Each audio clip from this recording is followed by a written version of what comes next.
샬롬 햄릿 7번째. 어서 안전한 곳으로 몸을 피하십시오. 폐하. 집채만한 파도가 저지대를 다 삼켜버릴 기세로 몰아친데도 레이티스만큼 거세진 않을 것입니다. 그가 지금 폭도들을 이끌고 선봉에 서서 폐하의 군관을 제압하며 역으로 향하고 있습니다. 폭도들은 그를 왕이라 부르고 마치 새로운 세상이 열리기라도 한 듯 모든 행동의 토대가 되는 전통과 관습을 깡그리 잊은 채 공중에 모자를 던지며 손뼉치며 떠나갈 듯 소리치고 있습니다. 레이티스를 왕 만세라면서요. 엉뚱한 사냥감을 쫓으며 지저대는 꼴이라니 상대를 잘못 봤네. 불충스러운 덴마크 개들아. 무대 뒤에서 소음이 들린다. 기어이 문을 부수는군. 레이티스가 추종자들과 입장한다. 왕은 어디 있느냐? 여러분 모두 밖에서 기다려 주시오. 아니 우리도 들어가게 해 주시오. 부탁이오. 잠시 시간을 주시오. 그러겠소. 추종자들이 퇴장한다. 고맙소. 문을 지키시오. 이 사악한 왕 같으니 내 아버지를 돌려놔라. 레이티스 진정하거라. 내 몸에 흐르는 피가 단 한 방울이라도 진정한다면 그건 친부가 아니란 뜻이니 난 사생하요. 내 아버지는 오쟁이 진 남편이고 내 순결한 어머니 이마에 장녀라는 낙인을 찍이란 소리겠지. 레이티스, 반역이라도 일으킬 셈이냐? 어째서 이리 길길이 날뛰는 것이냐? 그만두시오. 거루루트. 과인은 걱정하지 마시오. 왕 주변에는 신이 쳐놓은 울타리가 있어 반역자들도 엿보기만 할 뿐 맘대로 행동하지는 못한다오. 말해보아라. 레이티스, 왜 그리 화가 났느냐? 거루루트, 그냥 두시오. 남자답게 말해보아라. 내 아버지는 어디 계신가? 돌아가셨다. 하지만 폐하가 그런 게 아니야. 마음껏 물어보게 둡시다. 어떻게 돌아가셨소? 허튼 수작 마시오. 충성 따위는 지옥으로, 맹세는 저승사자한테, 양심도 은총도 깊은 구덩이로. 난 두려울 게 없소. 맹세하니 이 세상에서나 저 세상에서나 무슨 일이 내게 닥치든 내 아버지를 살해한 자에게 철저히 복수하고 말 것이오. 누가 너를 막겠는가? 나 말고는 세상 누구도 못 막지. 그리고 내 모든 수단을 동원해서 힘에 부치더라도 조금씩 끝까지 해낼 것이오. 레이티스, 네 사랑하는 아버지 죽음에 관한 진실을 그토록 알고 싶다면서 네 복수 노트에는 친구고 적이고 승자고 패자고 모두 무차별적으로 쓸어버리라고 쓰여 있더냐? 적에게만 복수할 것이오. 그렇다면 적이 누군지 알고 싶냐? 아버지의 좋은 벗들이라면 제 살과 피로 새끼를 먹여 살리는 벨리컨처럼 내 두 팔을 벌려 내 피를 대접하지. 이제야 효자요. 진정한 신사처럼 말하는구먼. 내가 자네 아버지 죽음과 관련해 결백하고 누구보다 비탄에 빠져 있다는 사실은 자네의 눈에 명명백백이 드러날 것이네. 무대 밖에서 소란 오펠리아의 노래소리가 들린다. 그녀를 안으로 들이라. 대체 저게 무슨 소리지? 오펠리아가 등장한다. 아, 열겨 내 뇌를 말려다오. 7배나 짠 눈물로 내 눈의 시력을 태워버려라. 하늘의 맹세코 내 광기는 저울대가 기울 만큼 배로 갚아주마. 오 5월의 장미여. 사랑스러운 처녀, 다정한 루이, 귀여운 오피리아. 오 하늘이여. 젊은 처녀의 정신이 늙은이의 목숨처럼 발휘해질 수 있습니까? 사랑하면 심성도 고와지고 심성이 고운 사람은 그 귀한 심성 일부를 사랑하는 사람에게 사랑의 징표로 날려보낸다더니 오피리아는 노래한다. 상여 위에 맨 얼굴 그대로 그분을 놓았고 무덤에 눈물이 비처럼 흘려내렸네. 잘 가요 나의 비둘기. 네가 맨 정신에 복수해달라고 설득해도 이처럼 내 마음을 움직이지는 못했을 거야. 내려가라 내려가라 라고 하고 또 그분을 내려가게 해주세요 라고 해야죠. 후렴이 정말 잘 들어맞아요. 집사 행세를 해온 자가 주인 댁 따님을 훔쳤답니다. 말도 안 되는 소리가 더 말이 되는구나. 로즈 말이에요. 기억해 달라는 거예요. 제발 내 사랑 기억해줘요. 그리고 여기 벤지. 이건 생각해 달라는 꽃이죠. 미쳐도 뜻은 통하는구나. 생각해야 기억하지. 이 회양꽃과 매 발톱꽃은 당신 거. 이건 그대를 위한 운향. 내 꽃도 좀 챙기고요. 주일의 은혜라고들 부르죠. 당신은 운향을 남달리 꽂아야죠. 이건 데이지. 바이올렛도 좀 주려고 했지만 아버지 돌아가실 때 죄다 시들어 버렸어요. 사람들이 아버지의 마지막이 좋았대요. 노래한다. 귀여운 로빈이 내 기쁨의 전부니까. 번민과 고통, 순환과 지옥 자체로 넌 멋있게 아름답게 바꿔놓는구나. 그분은 다시 안 오실까? 그분은 다시 안 오실까? 아니 그분은 영영 가셨어. 무덤에 묻히셨어. 그분은 다시는 못 오셔. 그분 수염은 눈처럼 하얗고 머리는 삼배처럼 하얗지. 그분은 가셨어. 그분은 가셨어. 우리만 남아 애도하지. 그분 영혼의 신의 자비가 깃들게 모든 기독교인의 영혼에도 하나님의 은총이 함께하길 기도합니다. 오피리아가 퇴장한다. 오 하나님 보셨나요? 레이티스, 자네 슬픔을 내게 덜어주게. 안 그렇다면 자네가 내 권리를 부인하는 걸세. 가서 가장 현명한 자네 친구들을 골라 데려와 그들더러 우리 말을 듣고 판단하라고 해보세. 그들이 자네 아버지 죽음에 대해 직간접적으로 관여되어 있다고 한다면 난 왕국이고 왕관이고 목숨이고 자네가 요구하는 내 모든 것을 주겠네. 하지만 그게 아니라면 그때는 진정하고 함께 노력하여 자네 영혼이 흡족할 만한 방도를 찾아보세. 그렇게 하죠. 아버지가 어떻게 돌아가셨는지, 장례는 왜 이리 허접한지, 아버지 유골 위에 문장도 유품도 검도 없고 격식을 갖춘 의례도 공식적인 장례 행렬도 없이 서둘러 장례를 치러 억울하다는 함성이 하늘에서 땅까지 울려 퍼지니 난 이 의혹을 반드시 밝혀내겠소. 그렇게 하여라. 그리고 범행이 있는 곳에 정의와 도끼를 내리치게 해야지. 자, 나와 함께 가게나. 모두 퇴장한다. 제6장 호레이시와 다른 사람들이 등장한다. 나를 찾는 사람들이 누구지? 선원들입니다. 선생님께 전해드릴 서신이 있다는군요. 선원들을 안으로 들이시오. 신하가 퇴장한다.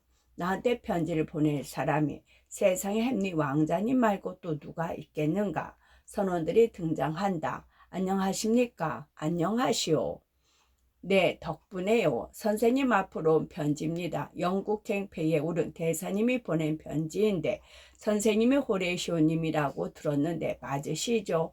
호레시오에게 편지를 건넨다. 호레시오는 편지를 읽는다. 호레시오, 이 편지를 읽고 나서 이 친구들이 왕을 아련할 수 있게 해주게. 이들이 왕에게 쓴 편지를 가지고 갈 걸세. 출항한 지 채 이틀도 안 돼서 무장한 해적선이 우리를 뒤쫓아왔다네. 우리 배가 너무 느려서 따라잡힐 수밖에 없다는 것을 알고는 싸울 수밖에 없었지. 그러다 교전 중에 난 해적선에 올라탔지. 그 순간 해적들이 우리 배를 따돌리는 바람에 나 홀로 그들의 인질이 되었다네. 그들은 같은 편이라기도 한 듯 내게 잘해줬지만 뭐 다 원하는 것을 얻기 위해서였겠지. 이제 내가 보답할 차례네. 내가 보낸 이 편지를 왕이 받을 수 있게 해주게. 그리고 자네는 죽음에서 주랭랑치듯 빨리 내게 와주게 해줄 얘기가 있는데 내 말 폭탄을 듣고 나면 고막이 얼얼할 걸세. 그래봤자 무시무시한 대포 구경에 비하면 너무 가벼운 폭탄에 불과하지만 이 편지를 들고 간 친구들이 내가 있는 곳으로 자네를 안내할 걸세. 로렌 크란츠와 길던스턴은 영국으로 항해를 이어갔네. 그들에 대해서도 할 말이 많네. 잘 있게. 자네가 아는 자네의 친구 햄릿으로부터. 자, 자네들은 가능하나 빨리 이 편지를 왕에게 전달하고 나서 나를 그 편지를 보낸 분한테 데려다 주게. 모두 퇴장한다. 제7장 왕과 레이티스가 등장한다. 이제 자네 아버지를 죽인 자가 실제로는 내 목숨을 노렸다는 것을 자네 두 귀로 똑똑히 듣고 알게 되었으니 내 결백을 인정하고 나를 자네 마음속에 동지로 받아들여야 할 것이야. 그래 보이는군요. 하지만 죄질로 볼 때 사형으로 다스려야 할 마땅한 이런 잔악한 범죄를 두고 재판을 진행하지 않았던 이유를 설명해 주시지요. 폐하의 안전으로 보나 주의로 보나 지혜로 보나 그 밖에는 또 여러모로 절대 그냥 넘어가실 수 없었을 텐데요. 두 가지 특별한 이유가 있지. 자네에게는 하잘 것 없어 보일지는 몰라도 내게는 중요한 이유라네. 우선 햄릿의 어머니 왕비가 모정이 어찌나 강한지 아들 하나 보고 산다네. 그리고 그게 덕인지 독인지는 몰라도 왕비는 내 영혼과 생명과 끈끈이 엮여 있어. 마치 행성이 궤도를 벗어날 수 없듯이 나는 그녀 없이는 살아갈 수 없다네. 다른 이유는 백성들이 햄릿을 지지하고 있어서 그를 공공 법정에 세울 수가 없지. 마치 나무를 돌로 바꾸는 샘물처럼 그들은 햄릿의 모든 허물조차 애정일 샘물에 담가 그를 보승줄에 묶인 죄인의 모습으로 나타나도 고귀한 희생제로 둔갑시킬 것세. 내가 쏜 화살은 너무 가벼워 대중이 일으키는 그런 강풍을 뚫고 나가지 못하고 결국 내게 돌아와 나에게 상처를 남길 걸세. 그래서 나는 귀한 아버지를 잃었고 내 누이는 실성하고 말았군요. 내 누이. 예전으로 돌아가 내가 그 모습을 칭송할 수 있다면 세상 그 누구보다 완벽한 여자였는데 하지만 난 복수에 돌입할 것입니다. 그렇다면 잠을 설치지는 말게 위험한 자가 내 수염을 뽑아대는 것을 보고만 있다고 해서 내가 그걸 놀이쯤으로 치부하는 건 아니네. 나를 그렇게 아둔하고 무른 노인네로 보면 안 되네. 곧 내 계획에 대해 더 많이 듣게 될 걸세. 난 자네 아버지를 좋아했고 나 자신도 좋아한다네. 그래서 바라건대 자네가 볼 수 있도록 돕고 편지를 들고 사신이 등장한다. 무슨 일이지? 무슨 소식을 들고 왔나? 폐하, 햄릿 왕자께서 보낸 편지입니다. 이것은 폐하께, 이것은 왕비 마마께 드리는 편지입니다. 왕에게 편지를 건넨다. 햄릿이 보냈다고? 누가 가져왔는가? 선원들이라고 들었습니다. 직접 보지는 못했습니다. 클로디오가 제게 편지를 주었고 그는 이 편지를 들고 온 선원 중 한 명에게서 받았다고 합니다. 레이티스, 편지에 뭐라고 쓰였는지 함께 보지. 이제 가봐도 좋다. 사신이 퇴장한다. 읽는다. 폐하의 왕국의 몸만 돌아오게 되었습니다. 내일 폐하를 아련할 수 있도록 허락해 주십시오. 뵙고 용서를 구한 다음 제가 어떻게 이렇게 갑작스럽고 생뚱맞게 덴마크로 돌아오게 되었는지 말씀드리겠습니다. 햄릿, 이게 무슨 소리지? 함께 갔던 이들도 모두 돌아온다는 건가? 아니면 없는 말 지어내는 건가? 대체 무슨 꿍꿍이지? 필체를 알아볼 수 있겠습니까? 햄릿의 필체가 맞네. 그런데 몸만이라니? 그리고 여기에 주신엔 홀로라고 덧붙였구먼. 자네는 어떻게 생각하나? 무슨 영문인지는 저도 잘 모르겠습니다.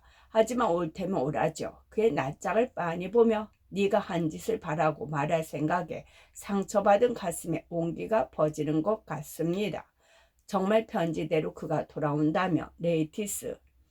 아니 그런데 어떻게 이런 일이 생기지? 그 반대가 아니라 자네는 내 말대로 할 건가? 네, 폐하. 저한테 진정하라고 강요하실 생각이 아니라면요. 해결될 거 없는데 진정이 되겠나? 햄릿이 항해를 관두고 돌아와 다시 나갈 생각이 없다면야 내게도 다른 방법이 있지. 그가 걸려들지 않고는 못 베길 기막힌 묘안이 막 떠올랐네. 이 계획대로라면 그가 죽더라도 비난받을 일은 없을 거야. 자기 어미조차 사고사로 볼 걸세. 폐하, 이끄는 대로 따를 것입니다. 폐하가 계책을 짜시면 제가 자객이 되어 드리지요. 그게 좋겠어. 자네가 떠나고 난 후 유독 자네의 한 가지 재능에 대한 말이 많더군. 그 덕에 자네가 빛난다는 말을 햄릿 귀에까지 들어갔을 거야.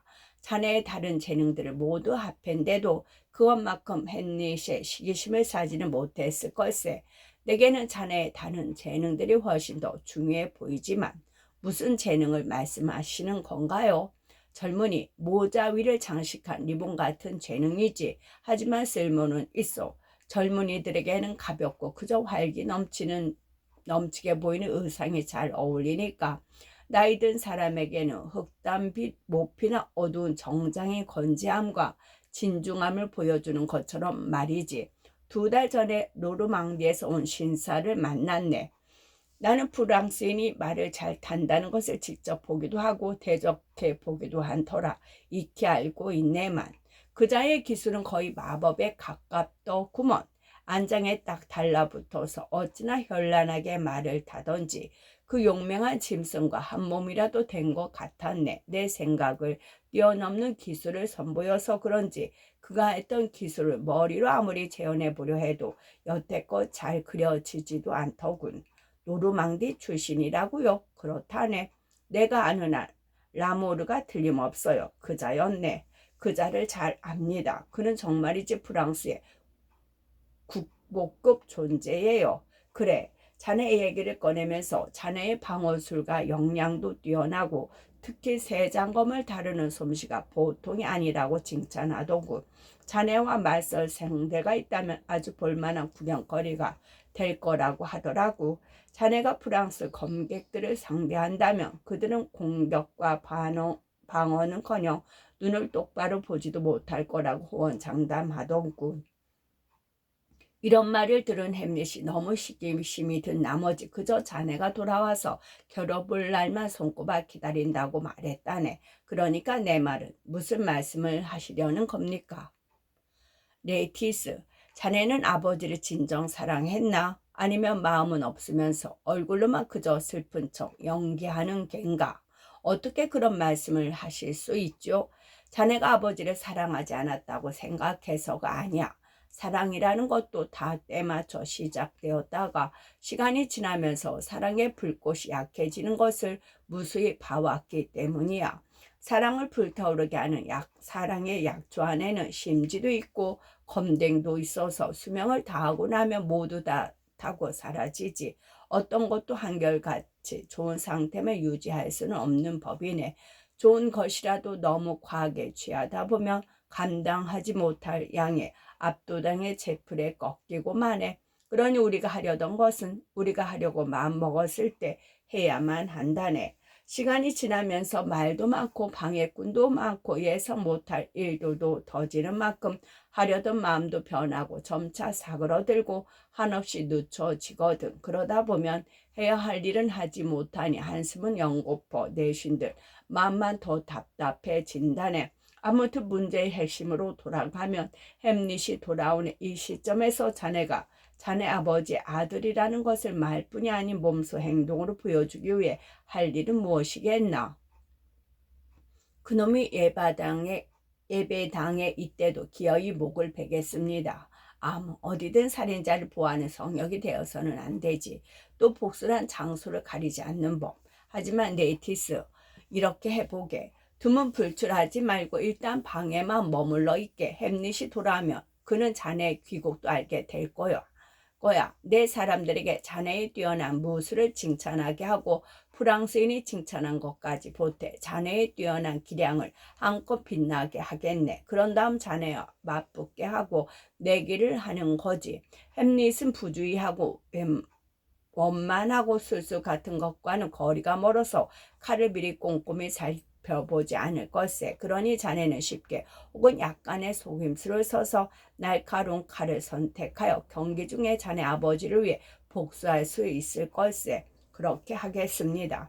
그리고 복수를 위해 예전에 약장수한테 샀던 연고를 제 칼에 바르겠습니다. 거기에 맹독 성분이 있어 칼 끝에 적셔 그 칼로 피를 내면 달빛 아래 온갖 귀한 약재를 축출해서 만든 세상 그 어떤 해독제로도 상처난 생명을 죽음으로부터 구해낼 수 없답니다. 그 연고를 바른 칼 끝에 살짝만 스쳐도 그는 죽음을 면치 못할 것입니다.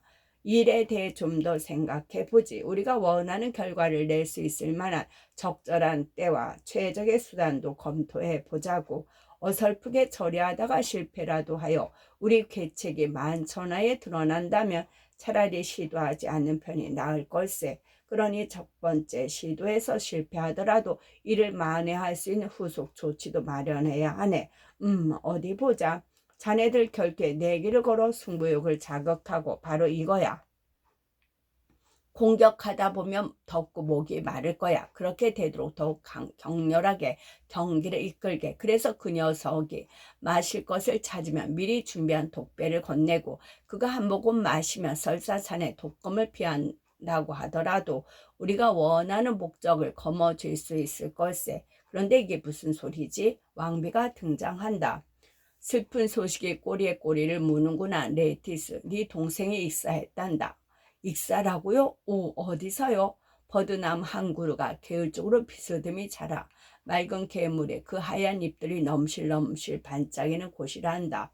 오피리아가 거기서 미나리아 제비 쇠기풀 데이지 자유분방한 목동들을 상스러운 이름을 부르지만 순수한 소녀들은 망자의 손가락이라고 부르는 자주색 꽃들로 근사한 화환을 만들었단다. 그러다 버드나무에 늘어진 가지에 화환을 걸려고 나무에 오르다가 그만 나뭇가지가 부러지며 오피리아도 화환도 흐르는 개울로 떨어지고 말았지. 인어처럼 옷이 개울물에 활짝 펼쳐지며 한동안 그 애를 떠받쳤고 그러는 동안에도 그 애는 슬픈 일랑 모르는 것처럼 아니면 물에서 나서 물에서 지낸 것처럼 옛 노래를 흥얼거리고 있었다더군. 하지만 얼마 안가 옷이 흠뻑 젖으면서 개울이 노래소리를 삼키고 가엾은 아이를 암흑 같은 죽음으로 끌고 들어갔지. 아, 그렇게 동생마저 물에 빠져 죽다니. 물에서 헤어나오지 못해서 그렇게 안타깝게 가버렸어. 불쌍한 오피리아, 넌 이미 물을 너무 많이 먹었으니 나라도 눈물을 보태지 않으련다. 하지만 눈물은 마음대로 안 되는구나. 제 아무리 우는 것을 창피하게 여긴데도 저절로 나오는 걸 어쩌겠니. 이 눈물을 다 쏟아내고 나면 나약한 여자 같은 모습도 돼버릴 거야. 안녕히 계세요, 폐하. 마음 같아서는 불같은 말들을 품어내고 싶지만 어리석은 눈물이 다 삼켜버리는군요. 레이티스가 퇴장한다. 거트루트, 우리도 뒤따랍시다. 내가 그의 화를 누그러뜨리느니라 얼마나 애썼는지. 이로 그가 다시 분노에 사로잡힐까 두렵구려. 그러니 얼른 따라갑시다. 모두 퇴장한다. 제5막 제1장 파묘꾼 2명이 등장한다. 스스로 목숨을 끊는 여자라면서 뭔 놈의 기독교 장례 절차에 따라 매장한다는 거야. 내 말이 그렇다니까. 바로 맷자리부터 만들지. 검사관이 조사하고는 기독교 장례로 진행하라고 했다네. 그려. 그게 말이나 되는 소리야. 자기를 방어하려고 물에 빠지기라도 했다는 거야 뭐야. 그렇다는데 자기를 공격하려고 했다면 모를까. 다른 이유로는 말이 안 되지. 요지는 이거야. 고의로 물에 빠졌다면 그렇다면 그건 행동이지. 행동은 또 세 가지, 행하고 동하고 수행하는 것으로 구성되지. 따라서 그녀는 고의로 물에 빠졌던 거야. 뭐라는 거야? 내 말 좀 들어봐. 내 말 마저 하고 여기 물이 있어. 여기서 그리고 여기 사람이 서 있어. 알겠나? 사람이 물에 들어가서 스스로 빠져 죽는다면 네가 좋든 싫든 그 사람은 그 행동을 한 거지. 알겠어? 하지만 물이 사람에게 다가와 그를 집어삼킨다면 그는 스스로 물에 빠져 죽은 게 아니야. 따라서 자신의 죽음이 무죄인 그는 스스로 명을 단축한 게 아니라는 말씀.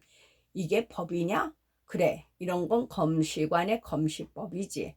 진실을 알고 싶어? 그 여자가 기족 자제가 아니었다면 기독교 장례는 어림없지. 그러게 내 말이. 암튼 귀족들은 기독교인들보다 익사하기도 쉽고 목 매달기도 더 쉽다니까. 삽이나 죽에 귀족의 원조는 누가 뭐래도 정원사요. 도랑파는 사람이요 파묘꾼이었는데 그것이 그들이야말로 아담의 직업을 이어온 후예들 아니겠어. 아담의 귀족이었다고? 팔에 문장 무기까지 갖춘 최초의 사람이었잖나. 갖추긴 뭘 갖춰 빈털털이었지. 큰일 날 소리. 기독긴 아냐? 성경 몰라? 아담이 땅을 팠다고 성경에도 나와 있어. 팔도 없이 땅을 팠다니. 파겠나? 다른 질문 하나 하지. 이 질문에도 대답 못하면 고해성사하게나. 해보게. 석공, 조성공, 목수보다 더 튼튼한 것을 만들 사람이 누구일 것 같나? 그야 교수대 만드는 사람이지. 교수대 틀은 1000명이나 매달렸어도 끄떡 없다니까. 재치 있구먼. 인정하네. 교수대는 좋은 일을 하지. 그런데 어떻게 좋은 일을 하는지 아나? 나쁜 짓을 하는 이들한테 좋은 일을 한다네. 그런데 교수대가 교회보다 더 튼튼하게 지어졌다고 말하다니 자네가 나빴네. 따라서 교수 현감이네 그려. 자, 다시 맞춰보게. 석공, 조성공, 목수보다 더 튼튼한 것을 만들 사람이 누구일 것 같냐고. 그래, 정답을 말하면 오늘 하루 쉬어도 좋아. 정말? 이제 말하네. 해보게. 이런 말문이 막히네. 머리 그만 쥐어짜게. 둔한 머리를 친다고 해서 팍팍 돌아가겠는가? 다음번에 누군가 이 문제를 자네한테 내면 파묘꾼이라고 답하게. 그가 만든 죽은 자의 집이야말로 최후의 심판일까지 끄떡없이 버틸 거라네. 자, 가서 술 좀 내오게. 파묘꾼 이가 퇴장한다. 무덤을 파며 노래한다. 젊은 시절 사랑하고 사랑했을 때 정말로 달콤하다 생각했지. 내 맘대로 시간을 보내며 대적할 그 무엇도 없다고 생각했지. 햄릿과 솔레쇼가 멀리서 등장한다. 저 친구는 자기 일이 얼마나 엄숙한 일인지 모르나 무덤을 파면서 노래를 부르다니. 저 일도 계속하다 보면 맘 편히 할 수 있게 되겠죠. 그건 그렇지. 놀고 있는 손이 더 예민한 법이지. 노래한다. 하지만 노년이 슬금슬금 다가오더니 발톱으로 단단히 움켜잡고 땅속으로 나를 실어 날랐네. 그 시절은 없었던 것처럼 해골을 들어 던진다. 저 해골도 혀가 있었으니 한때 노래 부를 수 있었겠지. 지금이야 저 바보 같은 자가 마치 인류 최초로 살인을 저지른 카인의 덕벼라도 된 양 땅바닥에 내동댕이 치고 있구먼. 어쩌면 번드르란 말로 하나님마저 구슬리는 정략가의 머리였는지도 모르지. 지금 이 바보처럼 움켜잡고 있지만 안 그런가? 그럴듯한데요. 아니면 공신이었는지도 몰라. 폐하 안녕히 주무세요. 폐하 기분은 어떠신가요? 라고 비유 맞추며 아참을 쭉 늘어놨겠지. 어쩌면 암흑의 경에 말을 빌리고 싶어서 암흑의 경에 말을 입에 침이 마르게 칭찬하던 암흑의 경에 해골이었는지도 모르지. 안 그런가? 아무렴요, 왕자님. 그래. 그런데도 이제는 구더기 부인의 차지가 되어버렸군. 아래턱은 나가 떨어지고 정수리는 삽질에 얻어 터지고 그의 운명이 이리 바뀔지 우리나 보고 알지. 이 뼈 나귀들도 살아생전에 키우느라 한미천 들었을 텐데 이제 던지는 용도로 전락했구먼. 내 앞날을 생각하니 뼈가 다 쑤시는구먼. 파묘꾼 이리 노래한다. 꽃갱이질하고 삽질하고 또 삽질하고 수에 한 벌 놓을 자리 마련하고 흙구덩이에 파내고 다져서 손님 맞이할 준비를 하자. 해골을 또 하나 던진다. 또 던지네. 저건 변호사의 해골이려나. 입에 달고 다니던 궤변과 소송, 토지 소유권과 속임수가 다 어디로 갔나? 어째서 저런 무례한 얼간이가 조롱하며 더러운 삽으로 그대 머리통을 쳐대는데도 폭행죄 운운하지 않고 참고만 있나? 이 친구는 살아생전에 자신의 법령과 양도증서, 과징금, 연대보증, 반환금 등을 들먹이며 땅깨나 사들였을지도 모르지. 과징금과 반환금 죄다 긁어 모아 땅 투기하더니 머리통마저 고운 흙으로 양껏 채운 건가? 보증인들 불러 모아 연대 보증까지 한 땅이 고장 땅문서 2장 펼쳐놓은 길이와 너비에 지나지 않는단 말이야. 땅 문서만 겨우 그에 관해 들어가겠구먼. 그 대단하신 땅 부자 양반 차지에 겨우 이 관 크기만 한 땅뿐이었란 건가? 이 관 크기만 한 땅뿐이라는 건가? 딱 그만큼이죠. 법적 서류는 양피지로 만들지 않나? 네, 송아지 가죽으로도 만듭니다. 그런 걸로 소유권이 보장되기를 바라는 사람들은 양이나 소나 다름없네. 난 이 친구와 얘기해 보겠네. 실례지만 이건 누구 무덤이요? 내 것이랍니다. 흙구덩이 파내고 다져서 손님 맞이할 준비를 하자. 내 생각에도 되게 것 같소. 거기 그렇게 누워 있으니 선생은 무덤 밖에 있으니 선생 것은 아니지요. 나도 말할 것 같으면 그 안에 누워 있지는 않지만 그 안에 누워있지는 않지만 그건 내 것이지요. 대강 그 안에서 그게 본인 것이라고 거짓말하고 있어. 그것은 죽은 자의 것이지 산 자의 것이 아니오. 따라서 대강 거짓말을 하고 있구려. 거짓말이 살아서 선생한테로 옮겨 붙었네요. 어떤 남자 무덤을 파고 있어. 남자 것이 아니지요.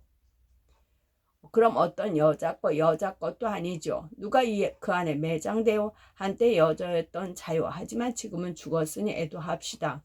저자의 말주변이 기가 막히고 나침판 지친 면을 보고 똑바로 말하든지 해야지. 얼버무렸다가는 저자의 말장난에 놀아나겠어. 호레이시오, 지난 3년 내가 깨달은 게 있어. 시대가 점점 까다로워진다네.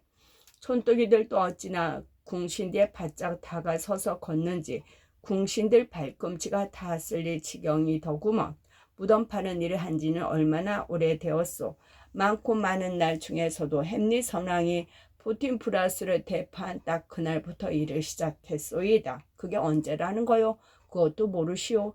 지나가는 바보도 다 아는 것을 햄릿 왕자가 태어난 바로 그날이지요. 하지만 지금은 미쳤고 영국으로 보냈답니다. 그래요? 왜 영국으로 보냈답니까? 그야 미쳤으니까요. 거기서 정신을 되찾든지 설령 그렇지 못한데도 영국에서는 문제가 될 게 없소이다. 그건 왜요?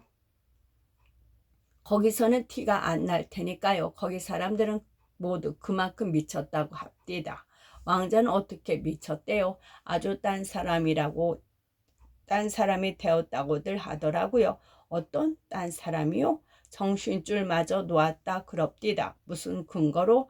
여기 덴마크가 근거지라지요. 난 어릴 적부터 지금껏 30년 동안 여기서 묘지기를 했답니다. 얼마나 여기 누워 있어야 썩기 시작하고 죽기 전부터 썩은 게 아니라면 요즘에 무덤에 눕기도 전부터 마마 자국에다 썩어 들어가는 시체가 많지요. 그런 게 아니라면 8, 9년은 걸리죠. 무구장이들은 9년을 좋게 걸린답니다. 왜 그들은 더 오래 걸리요? 그야 직업이 가죽 다루는 직업인지라 피부에 무두질을 해놔서 그런지 오랫동안 방수된답니다. 물이 썩을 놈의 송장을 썩히는데 1등 공신인 걸 알테고 해구를 가리키며 여기 이 해구는 2, 3년 동안 땅에 묻혀 있었지요. 누구 거요? 미친 개자식이요. 누구 것일 것 같습니까? 모르겠소. 미친 악당 저주나 받아라. 나인산 와인을 병채 내 머리통에 불어넣었던 작자지요. 이 해골은 왕이 부렸던 어리광대 요리 것이랍니다. 이게? 그렇지요. 해골을 들면 어디 보자. 저런 불쌍한 요리. 호레이시오, 내가 그를 아는데 농담 하나를 끝내주고 상상력도 풍부한 친구였지. 나를 1000번쯤 업어주었는데 이제는 꿈에서 볼까 무서운 몰골이로구먼. 토 나올 지경이네. 여기쯤 그의 입술이 있었겠지. 게다가 내가 셀 수 없이 자네 입담은 다 어디로 갔나? 춤은 노래는 좌중을 떠들썩하게 웃기던 자네의 사기는 자네 웃고 있던 해골을 조롱할 수도 있겠구먼. 안 그런가? 이제 아가씨 화장대로 가서 일러주게. 얼굴에 아무리 두껍게 분을 쳐발라도 결국 자네 꼴이 된다고. 그걸로 한번 웃겨보게나. 호레이시오, 뭐라도 한마디라도 해보게. 뭘 말씀입니까? 알렉산드로스 대왕도 저 아래선 저런 모습이었을까? 그렇겠죠. 이렇게 냄새도 나고 다 똑같답니다. 호레이시오,